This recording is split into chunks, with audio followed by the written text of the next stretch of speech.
yang dimulai dengan fa. Fatihatul kitabi ta'dilu bisulusayil Qur'an. Fatihah Qur'an. Nek maca Fatihah 1 kali itu mengimbangi 2/3-nya Quran. Iya, bagaimana itu? Orang baca Fatihah 1 kali, katanya Nabi, itu sama dengan membaca 2/3-nya Quran. Dah enak. Loh. Buat sampean yang sibuk, yang tidak sempat baca Quran, baca Fatihah saja. Ini loh. Ini merupakan rahmat Tuhan.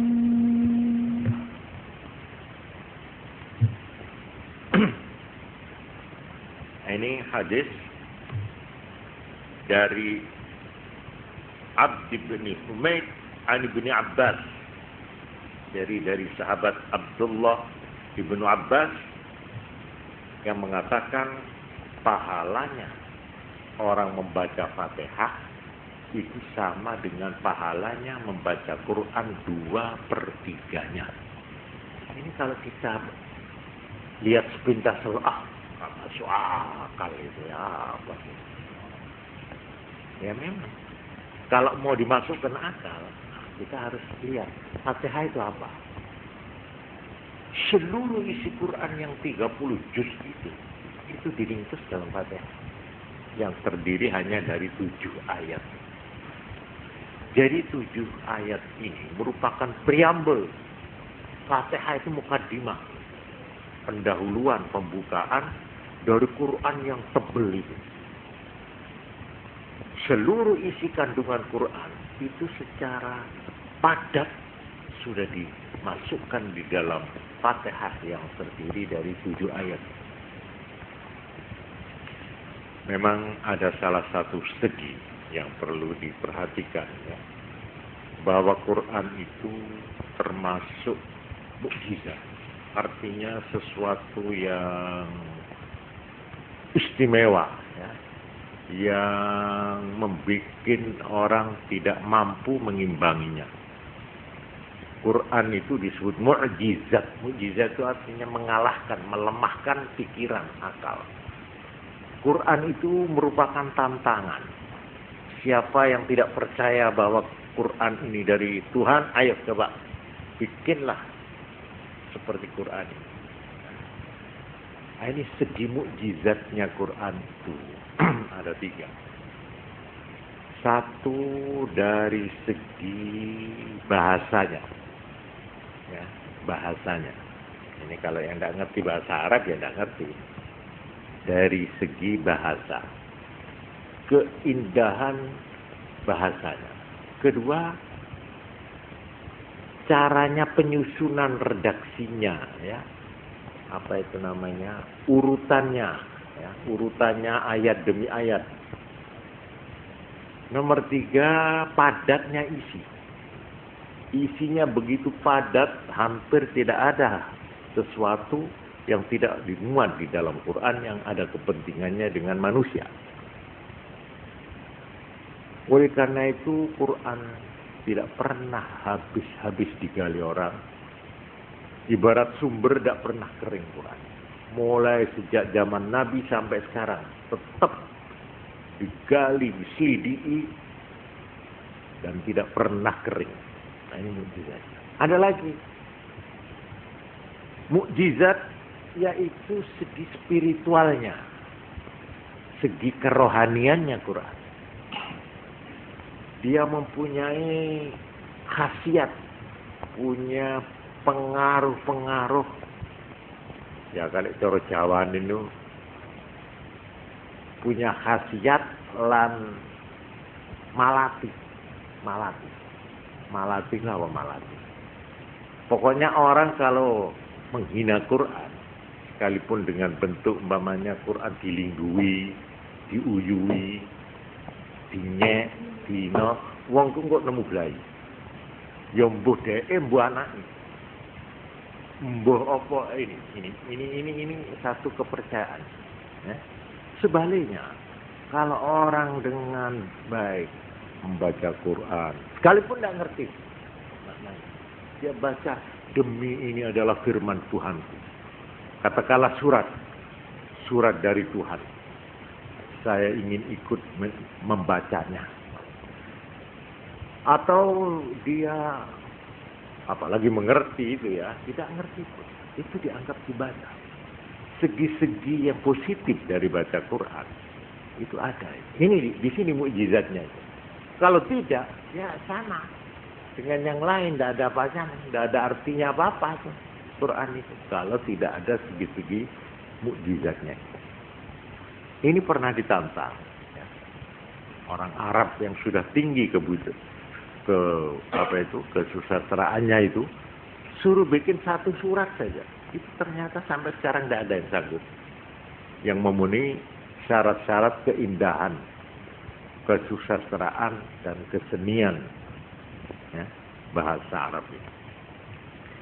Jadi saya kembali lagi.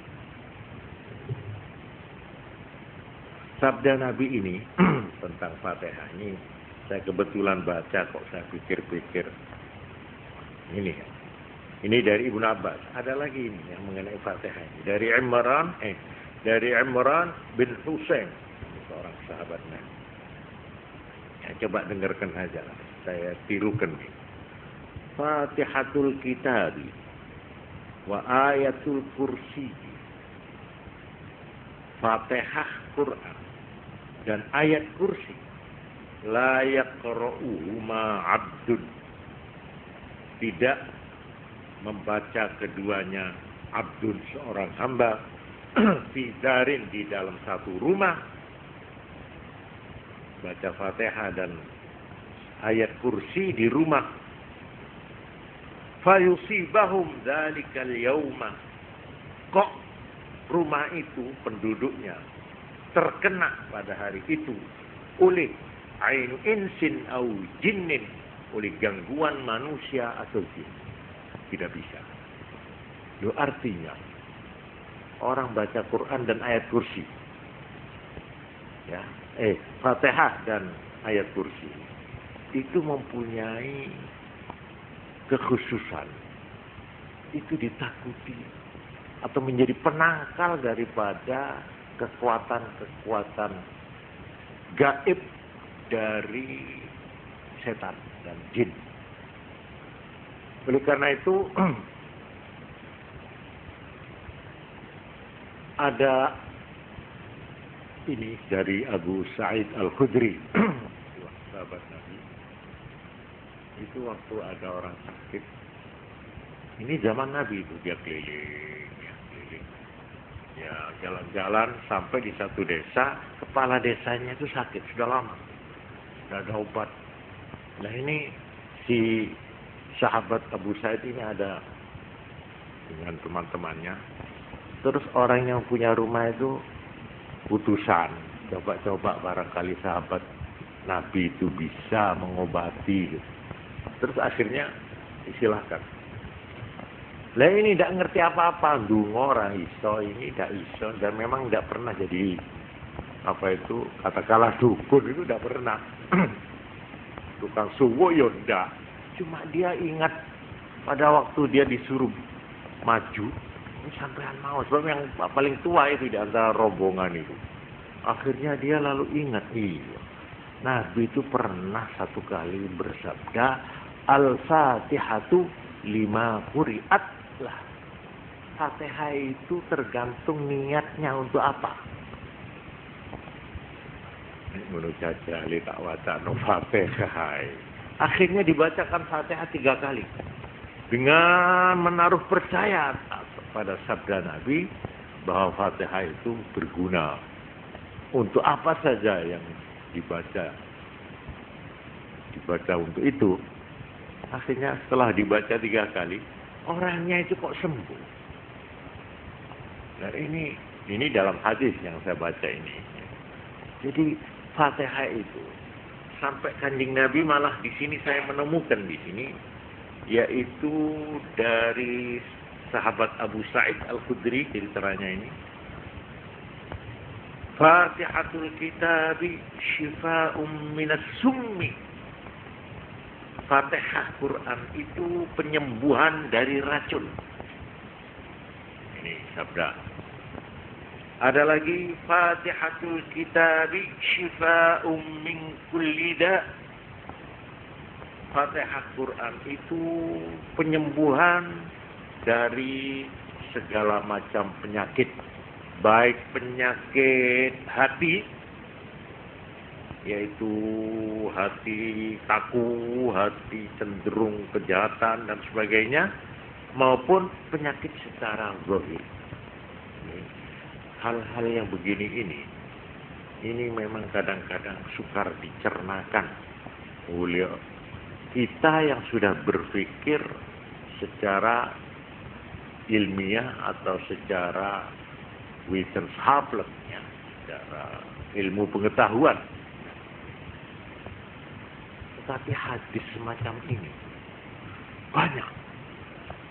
Seperti pernah Sayyidina Ali karramallahu wajhah pada waktu melakukan hijrah, itu jalan kaki dari Mekah ke Madinah. Setelah sampai di Madinah, kakinya itu bengkak dan pecah-pecah. Sehingga pada waktu salat jamaah di masjid, beliau tidak hadir. Ditanya oleh Nabi, mana Ali? Anu sakit, kakinya bengkak. Oh iya. Terus Kanjeng Nabi turun pergi. Setelah sampai dilihat, apa Ali?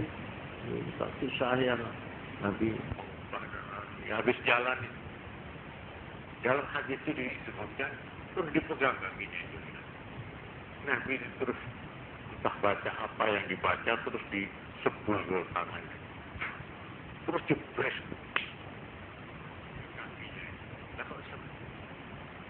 Ini hadis yang semacam ini banyak, tunggali.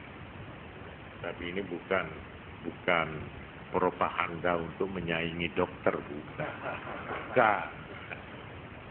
Tapi ada satu hal-hal yang petunjuk agama itu, apabila kita amalkan dengan penuh kepercayaan, itu memang kita kenyataannya itu memang terasa. Dan ini sudah berlaku lama ini. Apa ini bisa disebut pengobatan tradisional apa bagaimana, tidak ngerti saya itu. Tapi ini sudah berlaku lama ini. Orang yang kejinen, coba serahkan dokter, barangkali dokter angkat bawah, angkat tangan, tidak bisa. Kalau mau kejinen, kesurupan, paling ini apa ini, urat syaraf, begitu nanti lain memang. Padahal ada itu penyakit yang ditimbulkan oleh gangguan-gangguan itu. Oh, ini dibuktikan dengan ilmiah sukar, ya. Tapi kalau sampean lihat kejadian-kejadian di kampung-kampung, itu memang tidak bisa dibantah itu. Ada itu kenyataan orang yang kesurupan, yang diganggu, macam-macam bayangan dan sebagainya, mimpi-mimpi yang buruk dan sebagainya. Dan saya kembali lagi kepada Fatihah yang mempunyai pahala demikian itu. Di sini ada lagi Fatihatul kitabi tujzi ma la yujzi syai'un minal Qur'an. Fatihah Quran itu, pembukaan Quran, mencukupi apa yang tidak dicukupi oleh sedikit pun dari yang lain dari Quran. Oleh karena itu, menurut Imam Syafi'i, orang sembahyang itu kalau tidak baca Fatihah, ya, itu tidak sah, tidak mencukupi. Sekalipun dia menghabiskan Quran 30 juz, tapi Fatihahnya tidak dibaca, tidak cukup. Tapi sebaliknya, kalau orang itu sembahyang baca Fatihah, tidak usah baca Quran yang lain, cukup. Ini memang menurut Imam Syafi'i begitu, ya. Imam Syafi'i wajib. Memang ada yang mengatakan tidak wajib, yaitu Imam Maliki dan Imam Hambali. Baca Fatihah dalam sembahyang itu sunnah. Tapi Imam Syafi'i wajib. Karena ada sabda Nabi yang menurut beliau hadis ini kuat sekali, yaitu apa? La salata liman lam yaqra'ul Fatihah, atau mana? Tidak ada salat bagi orang yang tidak membaca Fatihah, jadi wajib. Tapi katanya Imam Maliki, oh bukan begitu artinya itu. Bagaimana? Tidak sempurna sholat seseorang kalau tidak baca. Jadi tidak sempurna aja. Jadi itu sunat. Ya itu soal penilaian atau penafsiran ahli-ahli hukum agama. Baiklah, jadi saya di sini saya bermaksud untuk menilai bagi kita yang tidak sempat baca Quran, tidak sempat melakukan ini, ada itu banyak itu. Siapa yang mengerjakan begini itu sama dengan begini itu. Mamanya ini ya. Ada sabda. Siapa yang sembahyang maghrib, kemudian dia tidak omong dan tidak ngentut, nun sewu, tidak batal, sampai sambung isya, itu pahalanya bukan main. Ibaratnya orang topo setahun masih tinggi itu nilainya. Itulah bertapa menurut Islam itu, yaitu topo. Itu tidak perlu ke gua-gua atau ke gunung, puncak gunung. Enggak. Satu, ini antara maghrib dan isya sambungin. Ojo diseling omong. Ojo disela-selani omong sing liyo-liyo. Nah, kalau baca Quran boleh, atau zikir boleh. Itu satu.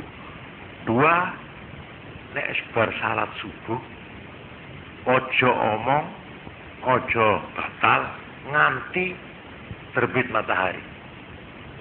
Itu juga nilainya tinggi sekali. Ya, ini saya hanya sekedar contoh. Topo lagi yang menurut Islam, yaitu yang namanya i'tikaf. Orang yang berdiam di masjid, sekalipun hanya sebentar, dengan niat i'tikaf. I'tikaf itu ibadah. Baik buat wanita juga bisa. Jadi kalau kita ingin mengheningkan hati, pikiran, atau mengheningkan cipta, nah, caranya masuk ke masjid dengan niat i'tikaf. Jadi waktu masuk ke masjid itu saya niat i'tikaf.